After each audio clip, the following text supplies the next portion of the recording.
ሃይ ሲጀመረኔ የገንዘብ እንጂ የመልከቻ ቢሮም ሳገባ ነው ቀጥታ ወደ ምሳ የመጣው። ሃይ ዩ ጋይስ እንዴት ናችሁ? ሰላም ናችሁ ሆይ? አሮ ነቃ ብያለሁ። ብታይ ሰሞኑን ጥርሴን ወገቤን ያላመመኝ ነገር የለም ነበርና ሰሞኑን ፍዝዝ ብዬ ነበር። ዛሬ ነው ነቃ ያልኩት። እኒሃው አልጠየቃችሁኝም እናንተ ግን ስጠፋባችሁ ጠፍቻለሁ። ሰሞኑን ትንሽ ብትጠይቁኝ ጥሩ ነበር። ስቀልዳችሁ ነው። በጣም ነው የምወዳችሁ። እሺ በጣም ነው የማመሰግናችሁ። የባለፈው ቪዲዮ ስለሰጣችሁኝ አስተያየት ልቤ በቃ በሐሴት ራደች ነው የምላችሁ። በጣም ነው ደስ ያለኝ ይሄን ያህል ስለወደዳችሁኝ። እኔ በጣም ነው የምወዳችሁ፣ በጣም ነው የማመሰግናችሁ። ሶ ዛሬ አሞኛል። ጥርሴ ኦሬዲ ተወርብሯል። እዚህ ጋር ሕክምና አርብ ቀጠሮ አለ ጥርሴ ሊሞላ እና እረፍት እስከዛ አድርጊ ተብዬ ነበርና ሸዋሬ ወስጄ ምናምን ልተኛ ስል ባሌ ደውሎ ቆንጆ ምሳ ልጋብዝሽ ማክሰኞ ደግሞ ወይ ባባይ የበቆሎ ምሽት እንዳለ ታውቃላችሁ፣ እዛም እንሄዳለን ሲለኝ ራሴን ጉትት አድርጌ ለመነሳት ሞከርኩኝ። መጀመሪያ ሰላም በላችሁ ወይ ልጅ ኑ ባባዬና ማማ ሰላም ይሏችኋል። ማማዬን አስተኝቼ ልብስ ለብሼ ላጥ ልጃችሁን ትቼ ምሳ ልበላ ልወጣ ነው። ማን መጣ? ሃይ በሉ፣ ሃይ በሉ የኔ ልጆች፣ ሃይ በሉ የኔ ልጆች። ወዴት ነው የምትሄዱት? ነው እዚህ ጋር አውሯቸው። እኔ ልብሴን ለብሳለሁ። ኧረ በህግ አምላክ ሃይ በሉ፣ ሃይ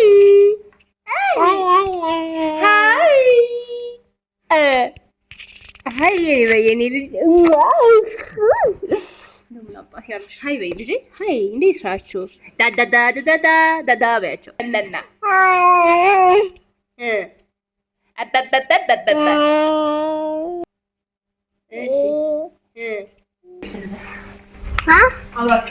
እኔ መርጥልሻለሁ ቀሚስ እማ እሺ ለብሼ ላሳይህና ካልወደድከው ቀይሯለሁ። አሁን አውራቸው ነው። እሺ ቦላወል ልሰነላችሁ። ቆይ ቦላወል አፍሪካ ፋይናሊ እንደዚህ ሆኜ መጥቻለሁ። እንዳልኳችሁ ቀለል ብዬ መሄድ ነው የፈለኩት። አሪፍ ነው። ጫማዬን ላሳያችሁ። የትኛዋን ጫማ ነው የማደርገው? ከላይኛው ልብሴ ጋር ማች ያደርግልኛል።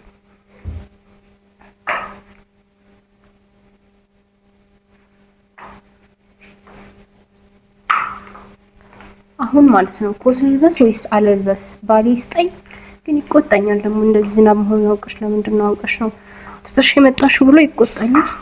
ግን ዝም ብዬ ልባካችሁ እዚህ ላይ ኮት መደረብ አይ ፌር አይደለም። አደረብ እኔ ጉዲ አያምሩብኛል። ሲጀመረኔ የገንዘብ እንጂ የመልክ ችግር ያለብኝ አይመስለኝም። ትንሽ ኢንቨስት ቢደረግብኝ አበባው አይ አሪፍ ነኝ። ስለመስጠት ነው ሲያልኩ ማውራችሁ ማለት ነው። ማማን አስተያየቼ ነው። እሺ ትንሽ ብለሽ ላድርግበት። ሲን ወዳችሁታል አይደል?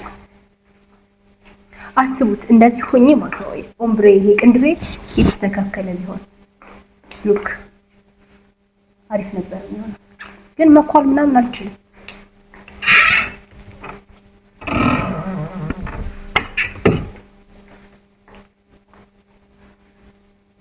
ትንሽ ብለሽ ላድርግበትና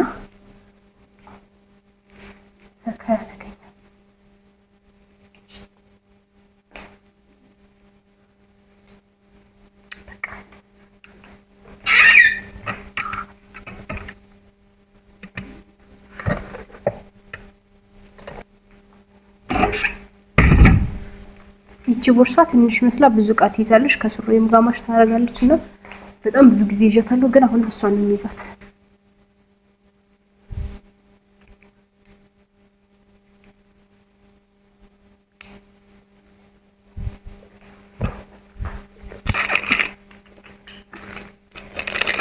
መነጽሬ ሲነጫጭ ስለማልወድ ነው። እሺ በላስቲክ ውስጥ ማስቀምጠው።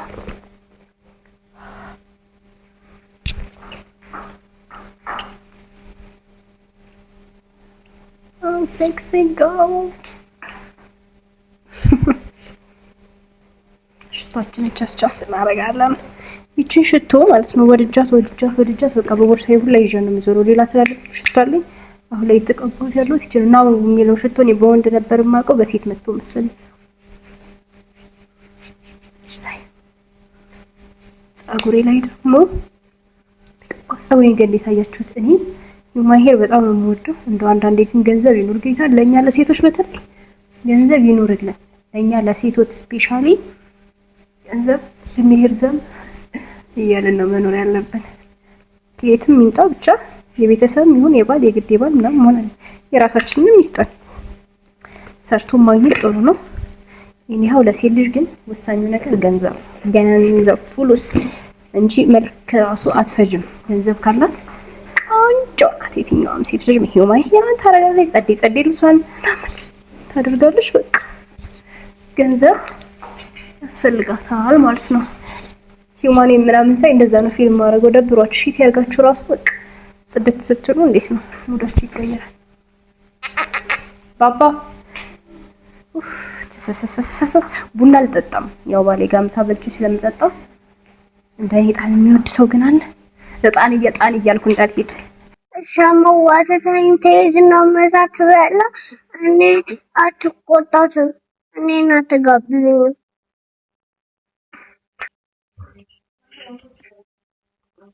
ሰማዋ አሎ በፈይ ወጣቻለሁ ቻው ሰማን በጣም ተከታተላት።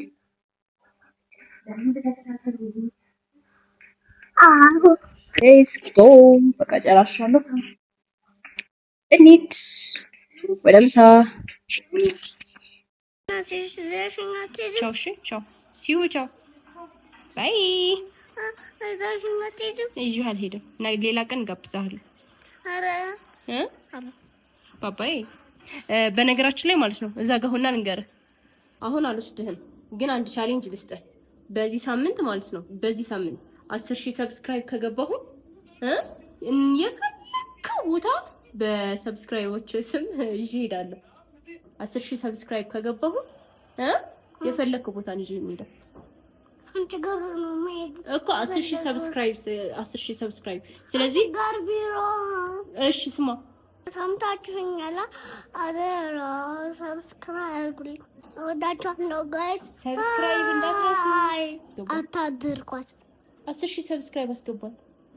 10,000 አስገባል ያለ የፈለክበት ቦታ ወሰጂኝ አንቺ ጋር 10,000 ሰብስክራይብ ካገባህ የትም ይሄዳል። እወድሃለሁ ማማ። እየተኝተለሽ። ቻው ሲዩ ቀልቀኝ። ቻው ቻው ሲዩ። ዝጉ በሩ። ባይ። ቀስ ማማ እንዳትቀነስ። ቻው። ሰው ከቤቴ ወጥቻለሁ። እዚህ ጋር የራይዱ ሹፌር እንዴት እንደሚያየኝ አላቅም። የትዳር ባለ ትዳር አልመሰልኩትም መሰለኝ። መቀጥታ ወደ ምሳኔ ሄድኩት። ባሌ በጣም ራበኛለኝና እኔም ሮይል ቦይ ነበረ። ወደ ቢሮም ሳንገባ መንገድ ላይ ተገናኝተን ወደ ምሳችን ሄድን። በዚህ ክረምት ዋና የሚያስፈልግ ነገር ምንድነው ብትሉኝ ቅቅል ነው። ጥርሴን አሞኛል ግን ከስጋ መራቅ አልችልም። ቅቅላችን ይሄን ቤት በጣም ነው የምወደው። ቅቅላቸውን በተለይ ቅቅላችን እንደዚህ እየተጎራረስን ምናምን በላና ጥቅም ጋጥ አደረኩኝ። እንደኔ ቅቅል የምትወዱ ሰዎች አለሁ በሉኝ። እኔ ብቻ ነኝ ከባሌ ጋር ምንም ነገር ሳደርግ በጣም በቃ ኮምፎርት የሚሰማኝ። ምግብም ስበላ እግሬን እንዲሰቅዬ እንደተቀመጥኩ በቃ ባሌ ጋር ከሆንኩ ማለት ነው ብዙ ወጣ ያሉን ባህሪዎችን ታዩብኛላችሁ። በቃ ህፃን ልጅ ከእናቱ ጋር ሲሆን የሚያሳየው ባህሪ ያለ አይደለ? እንደዛ ነው የምሆነው ባሌ ጋር ሲሆን። አበላሌም እኔ በቃ እንደፈለኩ ሲጀመር ከጅነት ጀምሮ አብረን ስለመጣን ብዙ ጊዜ እንደነገርኳችሁ ያው እንደ ፍሬንድም ስለሆን ይሁን አላቅም በጣም እንዘናበት ሰው ነው። በዚህ አጋጣሚ እንደፈለኩ የምትሆኝበት ሰው ማን ነው ብትሉኝ እሱን ነው። እሱም እንደፈለገ ነው የሚሆነው። ሲጀመር ባልና ሚስት ከሆናችሁ በኋላ እንደ ፍቅረኛ ይሄ አትጠነቀቁም። ወሬያችሁ ምናምን እንደፈለጋችሁ ፍሌክሲብል ነው መሆን ያለባችሁ። ከዛ ቡናችን ከነጣራችን ከነሙሉ ክብሩ መጣልን። ቡናችንን ጠጣን። ከባል ጋር ሀሚት ምናምን ሞክራችሁ ታውቃላችሁ? ባለ ትዳሮች በደንብ ነው የምናማው። ማለት ያው በክፉ ሳይሆን ብዙ ወሬ አይወድም ባሌ። በርግጥ ግን እኔ በደንብ ስለማወራው እሱም ያወራኛል። ሌላ ሰው ጋር ያወራም ብዙ፣ እኔ ጋር ግን በቃ እና የባልና ሚስት እንደዚህ ተገጣጥሞ ሲያወሩ ምንድነው ወሬያችሁ አያልቅም ምናምን የምትሉ ሰዎች አድቡ። እንዴት ነው የሚያልቀው? አያልቅም። አትሰለቻችሁም ይላል ብዙ ሰው እንደዚህ ተጣብቃችሁ ስትውሉ ምናምን። ግን በጣም ደስ የሚል ስሜት አለውና እዚህ ጋር መጽሐፍ ሊገዛልኝ እየመረጠልኝ ነው። ባይ ዘ ወይ አንባቢ ነኝ ያው ጎበዝ አንባቢ ባልሆንም እሞካክራለሁኝ እና መጽሐፍ የሚገዛልኝ ደግሞ ሁሌ ባሌ ነው እየመረጠ ይገዛልኛል። ሁለት ያላነበብኳቸው ቤት 2 መጽሐፎች አሉኝ፣ ግን አሁን ድጋሚ ሊገዛልኝ ነው። መጽሐፍ ሻጭ መጽሐፍ አዟሪ በመንገዳችን ወይንም በአጋጣሚያችን ካገኘን በቃ እናልፍም የሆነ መጽሐፍ ይዤ ነው የሚሄደውና ቤት ብዙ ሰዓት የማሳልፈው ቤት ከሆንኩኝ ከልጆቼ ከተኙ ምናምን መጽሐፍ ነው የማነበውና በዚህ አጋጣሚ መጽሐፍ አንብቡ። እውነት እኔ ልምከራችሁ፣ የሆነ ታጋሽ አረጋችኋል። ይሄ እንዴት ነው ወደ ውስጣችሁ እንድታዩ ምናምን ያደርጋችኋል። ከዛ እሱን ጨርሰን ወሳኝ ስራ ስላለኝ ወደ ቢሮአችን ገባ። በቅርቡ የሚጀምረው ፕሮጀክት ስላለኝ እቅድ ላወጣ ነው። አምጥቻለሁ፣ ግን እናንተ ኔት ጋር አስቀምጣችሁና እቅድ ላውጣ እገባለሁ። እሺ እንትን ሲጋ እንፈዛለና ቢሮዬን በደንብ ይዩት። እሺ እዚህ ጋር ላርጋችሁ እና መጀመሪያ እኔ ማድረግ የምፈልገው ምን እንደሆነ ታውቃላችሁ? ወሳኙ ነገር ከዙሪያችሁ የሚሆነው ሰው ነው። በጣም ይሄ የሚያለምጥ ሰው ምናምን አልፈልግም እና እቅዴ ባጭሩ ፕሮጀክት ምን ይመስላል መሰላችሁ? ሶሻል ሚዲያን እና ድርጅታችን ህትመትና ማስታወቂያ እንደሚሰራ ታውቃላችሁ። ሁለቱን ጆይን አድርገን አንድ ቲም ልናዋቅር ነው፣ ሰምዋ አድቨርታይዚንግ በሚል ሶሻል ሚዲያም እንዲሁም ፕሪንቲንጉን ሙሉ ሰርቪስ ለመስጠት ሶሻል ሚዲያ ማኔጅ፣ ከዛ ፕሮሞት በኢንፍሉዌንሰር ፕሮሞት ማድረግ እንዲሁም ደግሞ ቢዝነስ ካርዶችን ማንኛውንም ፕሮሞሽናል አይተሞችን ያጠቃለለ የሚሰራ ፕሮጀክት ነው የሚሆነው። እሱ ላይ የሚያስፈልጉኝን ኤዲተሮች ምንድነው ካሜራማን ምናምን ሰራተኞች ስለሚያስፈልጉኝ እነሱ እንዴት እንደምቀጥር እንዴት እንደምግባባ ስራ ላይ እሱን ቅድ አወጣሁኝ። ውጤቱን በቅርቡ አሳውቃችኋለሁ። ረጅም ሰዓት ነው ኮምፒውተር ላይ እኔ አፍጥጬ የቆየሁትና ሳናስበው ሰዓቱ ለካ መሽቷል። የበቆሎ ምሽቱን ትተን ያው ልጆች ያሉት ሰው ታውቃላችሁ በጊዜ ወደ ቤቱ መግባት አለበት። የበቆሎ ምሽቱን ትተን ወደ ቤታችን እንገባ ነው። አዝኛለሁ። ቀጣይ ሳምንት ማክሰኞ የበቆሎ ምሽት ይዣቸው ሄዳለሁ። ቆንጆ ፕሮግራም እንደሆነ ባለፈው አሳይቻችኋለሁ። እነ ባባዬ ስለሚፈሩ አምሽቻለሁ። አይኔ ራሱ ያስታውቃል። ረጅም ሰዓት ያልኳቸውን እቅድ ሳወጣ አንዳንድ ነገሮችን ፕላን ሳዘጋጅ ነው የቆየሁትና አልቻልኩም መሄድ። በጣም ነው የምወዳችሁ። ስለነበረን ቆይታ በጣም ነው የምናመሰግነው። ቴንክ ፎር ዋቺንግ ባይ